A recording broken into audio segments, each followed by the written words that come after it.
ஒருத்தர் கேட்டிருக்கிறாங்க, இந்த செத்து போன ஆவிகளை குறித்து நீங்கள் ஏற்கனவே சொன்னீங்க, ஆனால் வேதத்துல சில ஆதாரங்கள் இருக்கு, அதாவது பூமியில உலாவாது அப்படின்னு நம்ம சொல்லியிருக்கிறோம். மரித்தவர்கள் நேரடியாகவே பாதாளத்துக்கு போய் விடுவார்கள், பரிசுத்தவான்களாக இருந்தால் பரதீசிக்கு அவர்கள் ஸ்பிரிட் போயிடும் அப்படின்னு நம்ம சொல்லியிருந்தோம், ஆத்மாவானது போயிடும் அப்படின்னு.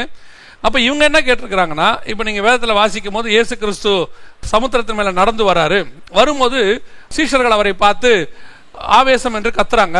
அப்போ அவர் சொல்றாரு, நான் ஆவியா இருந்தால் எனக்கு ரத்த மாம்சம் இருக்காதே, எனக்கு இருக்குதுன்னு சொல்றாரு. அப்போ ஆவிகள் ரத்த மாம்சம் இல்லாம இந்த பூமியில இருக்க வாய்ப்பு இருக்குதானே அப்படின்னு கேட்டிருக்கிறாங்க. ஆக்சுவலா என்ன அப்படின்னு கேட்டீங்கன்னு சொன்னா, இந்த ஸ்பிரிட் மரித்தவுடன் பாதாளத்துக்கு தான் போகும், மேல இருக்காது. இயேசு கிறிஸ்துவா இருக்கட்டும், தன்னுடைய அந்த இடத்துல சொல்லும் போது ஒரு ஓமையாக, ஒரு எடுத்துக்காட்டாக தான் சொல்றாரு ஒழிய மரித்து போன ஆவிகள் பூமியில உலாவதற்கான எந்த ஒரு ஆதாரமும் முகாந்திரமும் வேதத்துல இல்ல. வேதத்தை படித்தவரும் ஒரே தரம் மரிப்பதும் பின்னர் நியாய தீர்ப்படைவதும் மனுஷனுக்கு நியமிக்கப்பட்டிருக்கிறபடியே அப்படின்னு சொல்லுது. அப்படி இருக்கும்போது இந்த ஆவிகள் பூமியில உலாவுகிற அந்த சம்பவம் என்பது வாய்ப்பே இல்லை. ஒரு சிலர்லாம் என்ன சொல்றாங்கன்னா, மரித்து போன பரிசுத்தவான்கள் ஊழியம் பண்றாங்க, அவங்க இங்க நிப்பாங்க, துணை செய்வாங்க, அதற்கான எந்தவித ஆதாரமும் வேதாகமத்துல இல்ல. சாமுவேல் சம்பவத்தை கூட நம்ம ஏற்கனவே பார்த்துட்டோம். எனவே இப்படிப்பட்ட சம்பவங்கள் நடப்பதாக ஏதாவது சொன்னாலும் அது கட்டுக்கதை தான், அதுல வேதத்துக்கும் அதுக்கும் எந்த விதமான நம்பிக்கையும் கிடையாது. அதாவது வேதத்தை பொறுத்த வரைக்கும் செத்து போனவனுக்கு சொரணை இல்லை, முடிஞ்சிருச்சு.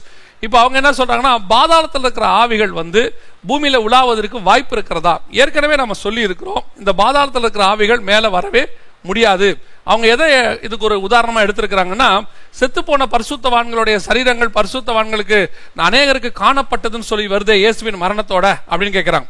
இயேசுவின் மரணத்திற்கு முன்பாக இருக்கிற எல்லாமே வேற, என்டையர்லி டிஃபரெண்ட். பிரமாணம் மட்டும் டிஃபரெண்ட் இல்ல, எல்லாமே டிஃபரெண்ட். பழைய ஏற்பாட்டில் நீங்க பாத்தீங்கன்னு சொன்னா, பரிசுத்தவான்களை பத்தி சொல்லும் போது ஆபிரகாமை தெரியுது, ஐஸ்வர்யவானை தெரியுது, எல்லாருமே தெரியும். ஆனா புதிய ஏற்பாட்டை இயேசுவின் மரணத்துக்கு பிறகு நீங்க பாத்தீங்கன்னா யாரையுமே தெரியாது, எப்படி இருப்போன்னு தெரியாது. ஆவியா இருப்போன்னு தெரியும், ஆனா எப்படி இருப்போன்னு தெரியாதுன்னு 1 யோவான் 3:1-2 சொல்லுது. அப்படி இருக்கும்போது புதிய ஏற்பாட்டுடைய பிரமாணமே என்டையர்லி டிஃபரெண்ட்.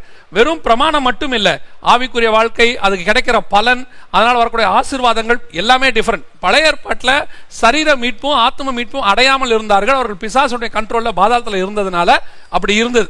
ஆனா புதிய ஏற்பாட்டில் எல்லாவற்றையும் இயேசு ஜெயித்து விட்டார். இந்த ஆவிகள் எல்லாம் பரதீசிக்கு தான் போகும். அதாவது செத்து போன பரிசுத்தவான்களுடைய ஆவிகள், மரித்து போன பரிசுத்தவான்களுடைய ஆவிகள் எல்லாம் பரதீசிக்குள் தான் போகும். அதனாலதான் இயேசு சொல்றாரு, இன்று நீ என்னோடு கூட பரதீசியில் இருப்பாய் அப்படின்னு சொல்றோம். இதே கேள்வியோட இன்னொரு கேள்வியை நான் சேர்த்துக்கொள்றேன். பரதீசியிலிருந்து மீண்டும் பாதாளத்துக்கு வருவதற்கு வாய்ப்பு இருக்கிறதா? அதாவது அவங்க திருப்பி அந்த ஸ்பிரிட் வந்துருமா அப்படின்னு கேட்டிருக்கிறாங்க. அதுவும் இல்ல, ஒரே தடவை போறதான். இவர் இந்த கேள்வியோட இன்னொரு கேள்வியை நான், ரெண்டாவது கேள்வி ஒன்று வந்திருக்கு, இன்னொருத்தர் கேட்டிருக்காங்க, நான் அதையும் சேர்த்து சொல்றேன். அவங்க என்ன கேட்டிருக்காங்கன்னா, மரித்த உடனே பரதீசிக்கு போறோன்னு சொல்றோம், பாதாளத்துக்கு துன்மார்க்கர் போறேன்னு சொல்றாங்க, அதுவே நியாய தீர்ப்பு தானே? அப்படி இருக்கும் போது எதுக்கு பரலோகம் அப்புறம் நரகம்னு தனியா இருக்குது, இவங்க அங்க இருக்கிறாங்க அப்படின்னு அவங்க கேட்டிருக்கிறாங்க. ஆக்சுவலா என்னன்னா, மரித்த எல்லா பரிசுத்தவான்களும் ஆவிகள் இளைப்பாற இடத்துக்கு போயிடுவாங்க, மரித்த எல்லா பாவிகளும் பாதாளத்துக்கு போயிடுவாங்க. வேதம் சொல்லுது, அவனவன் கிரியைக்கு தக்கதான பலன் என்னோடு கூட வருகிறது. இப்போ பரிசுத்தவான்கள் எடுத்துக்கொள்ளுங்க, நியாய தீர்ப்புல புதிய வானம், புதிய பூமி, புதிய எருசலேம், பரலோகம் 4 இடம் இருக்கு. சிங்காசனத்திற்கு முன்பாக நிற்பாங்க, புதிய வானத்தில் இருப்பாங்க, புதிய பூமியில இருப்பாங்க, புதிய எருசலேம்ல இருப்பாங்க. இந்த 4மே இந்த பரிசுத்தவான்களுக்கு தான் பிரிக்கப்படும். அப்ப இந்த பரிசுத்தவானோட கிரியைக்கு தக்கதாக தான் இது பிரிச்சு கொடுக்க நியாய தீர்ப்புல வரும். அப்படி இருக்கும்போது அந்த நியாய தீர்ப்பு வருகிற வரைக்கும் இவர்கள் பரதீசில் இருப்பார்கள். அதற்கு பிறகு பாதாளத்திலும் அந்த மாதிரி இருக்க வாய்ப்பு இருக்கிறது. ஏன்னா நரகம்னு ஒரு இடம் இருக்கு, பாட்டம்லெஸ் பிட்னு ஒன்று இருக்கு, அந்தகாரம்னு ஒன்று இருக்கு, இதெல்லாம் இருக்கு, ஆண்டவர் வச்சிருக்கிறார். அப்படி இருக்கும்போது அது வரைக்கும் அவர்கள் தங்கி இருக்கிறதுக்கு தான் இந்த பாதாளம். இது ரெண்டுமே டெம்பரவரி. இதற்கு பிறகுதான் நிரந்தரமாக நியாய தீர்ப்பு அவர்களுக்கு கொடுக்கப்படும். இந்த கேள்விகள் 2 கேள்வி நம்ம சேர்த்து உங்களுக்கு பதிலாக சொல்லியிருக்கிறோம்.